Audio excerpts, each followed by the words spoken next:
Hello friends, how are you. कैसे हैं आप सब। मेरे यूट्यूब चैनल में आप सबका स्वागत है। मैं मंजू सिद्धार्थ आपको जीवन की सच्ची कहानियां सुनाती हूँ।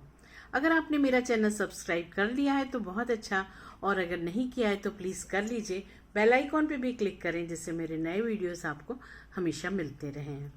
चलिए अब कहानी आगे बढ़ाते हैं। चंदा की कहानी। अगर आपको ये कहानी पसंद आ रही है तो आप लाइक का एक बटन ज़रूर दबा दें और कमेंट में बताइए कि आपको कैसी लग रही है। आज समर वेकेशन का पहला दिन है।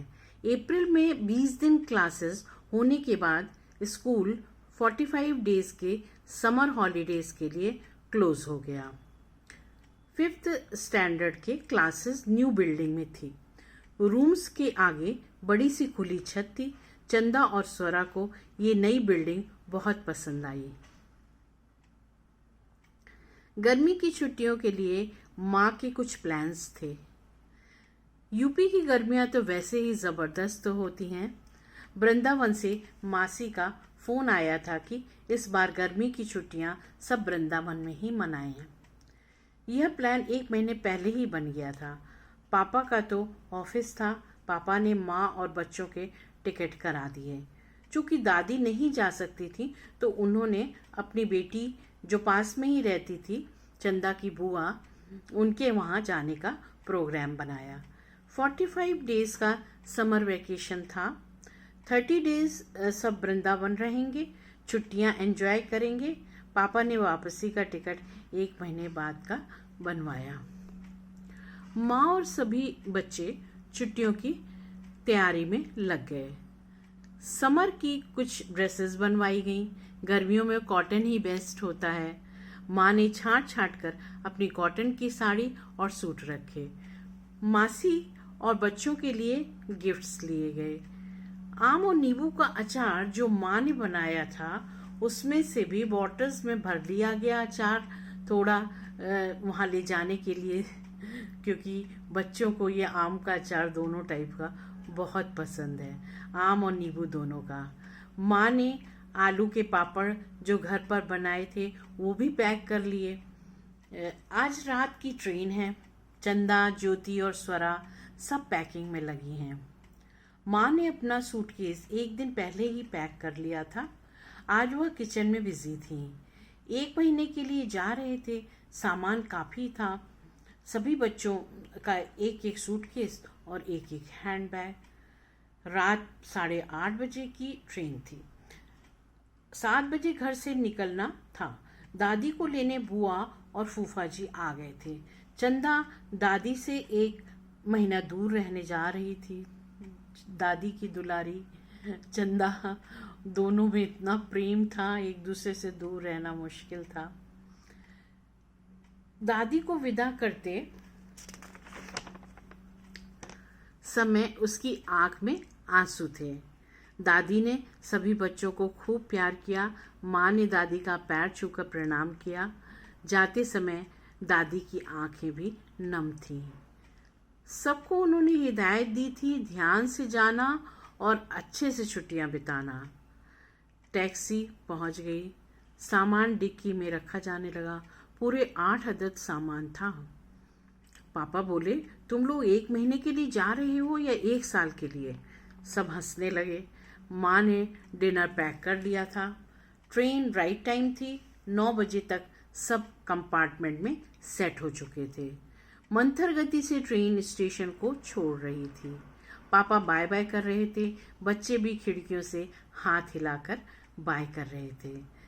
सभी थोड़े उदास थे। चंदा तो रो पड़ी। बोली, माँ, पापा हमारे साथ क्यों नहीं चल रहे हैं। माँ ने बताया, पापा को ऑफिस से छुट्टी नहीं मिल रही है। माँ ने चंदा को गोद में बैठाकर दुलराया।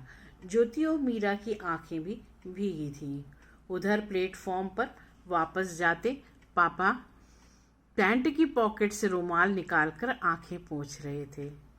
गाड़ी ने अब स्पीड पकड़ ली। बच्चे गाड़ी में काफ़ी एंजॉय करते। चंदा तो माँ से कहती, माँ, ट्रेन में ही स्कूल और घर क्यों नहीं होता है। हम अगर ट्रेन में ही रहते तो कितना मज़ा आता, हमेशा ट्रेन चलती रहती। ज्योति और मीरा भी सिर हिलाकर हंसने लगी। माँ भी मुस्कुरा रही थी। चंदा की प्यारी प्यारी भोली भाली सूरत देख और बातें सुन माँ ने उसको हक करके माथे पर चूम लिया। 10:15 हो रहा था। माँ ने कहा, डिनर कर लेते हैं। सूखे आलू की सब्जी, पूरियाँ और अचार, आज का यही डिनर था। आप लोगों के भी मुंह में पानी आ रहा होगा। हम फेवरेट चीज़, जब हम लोग जाते थे ट्रेन में ट्रैवल करते थे तो उस समय ये फेवरेट खाना होता था, जो ख़राब भी नहीं होता था, जल्दी 2-3 टाइम खा लिया जाता था और बहुत टेस्टी लगता था। चंदा बहुत एक्साइटेड थी। ट्रेन में खाना एंजॉय करना सभी बच्चों को पसंद था। पसंद है, सबको होता है, बड़ों को भी होता है। बच्चे क्या, बड़े भी एंजॉय करते हैं। और ख़ास आलू पूरी और अचार, यही ट्रेन का पैक्ड मील होता, बच्चों का फेवरेट। खाते बतियाते डिनर फिनिश हुआ। खिड़की वाली जो 2 सीटें थीं उन पर बच्चों ने कब्जा कर लिया था पहले से ही। चलती ट्रेन से बाहर के दृश्य देखने में सबको आनंद आता है। अभी रात के अंधेरे में बड़े बड़े पेड़, मैदान डार्क से ही दिख रहे थे। दूर दिखती रोशनियां टिमटिमाते सितारों जैसी लग रही थीं। हमें भी अपना बचपन याद आ रहा है, आप लोगों को भी याद आ रहा होगा। चंदा जब 5-6 साल की थी तो माँ से पूछती, माँ ये पेड़ पीछे की ओर क्यों चलते हैं? माँ बताती, पेड़ नहीं बेटा, वह तो अपनी जगह ही है, हमारी ट्रेन आगे बढ़ रही है। ये सुनकर चंदा अपनी मासूम आंखों से बाहर की ओर देखने लगती और माँ मुस्कुरा देती। आज वही बात याद कर चंदा माँ से कहकर हंस रही थी। बोली, माँ मैं भी कितनी बुद्धू थी। माँ बोली, नहीं बुद्धू नहीं, छोटी थी। ज्योति और मीरा ने एक साथ चंदा के गालों को पिंच कर लिया। 11 बज गए थे। माँ बोली, अब सब सो जाओ, सुबह 8 बजे ट्रेन वृंदावन पहुंच जाएगी। चंदा चहक कर बोली, माँ मास्टर जी लेने आएंगे ना? माँ ने मुस्कुराकर हाँ में सिर हिलाया। सुबह 8 बजे ट्रेन वृंदावन रेलवे स्टेशन पर पहुंच गई। 5 मिनट जल्दी ही पहुंच गई। खिड़की से ही बच्चों ने मास्टर जी और रॉकी को देख लिया। रॉकी मासी का सबसे छोटा बेटा है। सारा सामान कार में रखने के बाद सब कार में बैठ गए। रॉकी सिर्फ 6 साल का था। वह दीदी लोगों को बहुत कौतूहल से देख रहा था। बहुत दिन बाद देखा था। सब 2 साल बाद मिल रहे थे। उस समय रॉकी सिर्फ 4 साल का था। उसे अच्छे से याद भी नहीं होगा। मीरा ने उसे अपनी गोद में बैठा लिया और बातें करने लगी। वह इतनी सारी दीदियों को देखकर थोड़ा शर्मा रहा था। घर पर मासी, किरण, आशु सब इंतजार कर रहे थे। किरण मासी की सबसे बड़ी बेटी है, उससे छोटा आशु और फिर रॉकी। मास्टर जी ने कार गैरेज में पार्क की और सामान निकालने लगे। तब तक सब बाहर आ गए। माँ और मासी कस कर गले मिली और रुआसी सी हो गईं। आखिर 2 साल बाद मिल रही थी। किरण ने आगे बढ़कर सब बहनों को गले लगाया। आपस में बातें शुरू हो गईं। इतनी आवाज़ों में मालूम ही नहीं हो रहा था कौन किससे क्या कह रहा है। मास्टर जी ने मासी से कहा, पहले सबको अंदर तो ले जाओ, पानी शरबत कुछ पिलाओ, फिर बतियाना, पूरा 1 महीना पड़ा हुआ है। सब हंसते खिलखिलाते घर के अंदर आ गए। मासी का घर काफ़ी बड़ा था। एंटर करने पर राइट साइड में ड्राइंग रूम था, लेफ्ट में डाइनिंग रूम, बीच में एक लंबा कॉरिडोर था।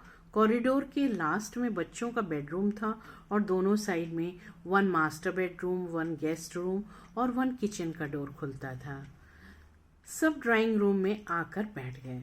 वृंदावन में भी गर्मी थी, लेकिन इलाहाबाद से थोड़ी कम थी। सॉफ्ट ड्रिंक और जूस सर्व होने लगे। किरण तीनों बहनों को अपने रूम में ले गई। बातों का सिलसिला खत्म ही नहीं हो रहा था। माँ और मासी तो ऐसा लग रहा था जैसे मालूम नहीं कब की बिछड़ी हुई मिली हैं। मास्टर जी ने सभा को भंग करते हुए कहा, भाई पेट में चूहे कूद रहे हैं, हाथी भी डांस कर रहे हैं। नाश्ता लगाओ ना उमा, सभी को भूख लगी होगी। उमा मासी का नाम है। मासी बोली, आज खास नाश्ता है, बांके बिहारी का प्रसाद। दाल की कचौड़ियाँ, सूजी का मावे वाला हलवा और आलू बड़ी की सब्जी। घर से आधा किलोमीटर की दूरी पर बांके बिहारी का मंदिर था। साल में 2 महीने मासर जी की पूजा आती। इस बार उन्होंने मई जून में ली, जिससे सब एंजॉय कर सकें। नाश्ता लगा दिया गया। बातचीत की मधुर मधुर आवाज़ों के साथ सबने एंजॉय किया। ज्योति बोली, मासी, इस प्रसाद का तो स्वाद अद्भुत है। मासी ने बताया, ये प्रसाद बिहारी जी के मंदिर के प्रांगण में बनता है, सामने के निकले प्योर देशी घी में। भगवान की कृपा से इसका स्वाद अविस्मरणीय हो जाता है। बिहारी जी के मंदिर के प्रसाद का स्वाद ही अद्भुत होता है। उसमें जो मिठाइयाँ जो खास तौर की बनी होती हैं, उनमें खोए में एक अलग ही तरह की टेस्ट और सुगंध आती है। चलिए, अब आज बस इतना ही दोस्तों। आगे फिर नेक्स्ट वीक में मिलते हैं। Okay, bye bye, take care, God bless you all, I love you all.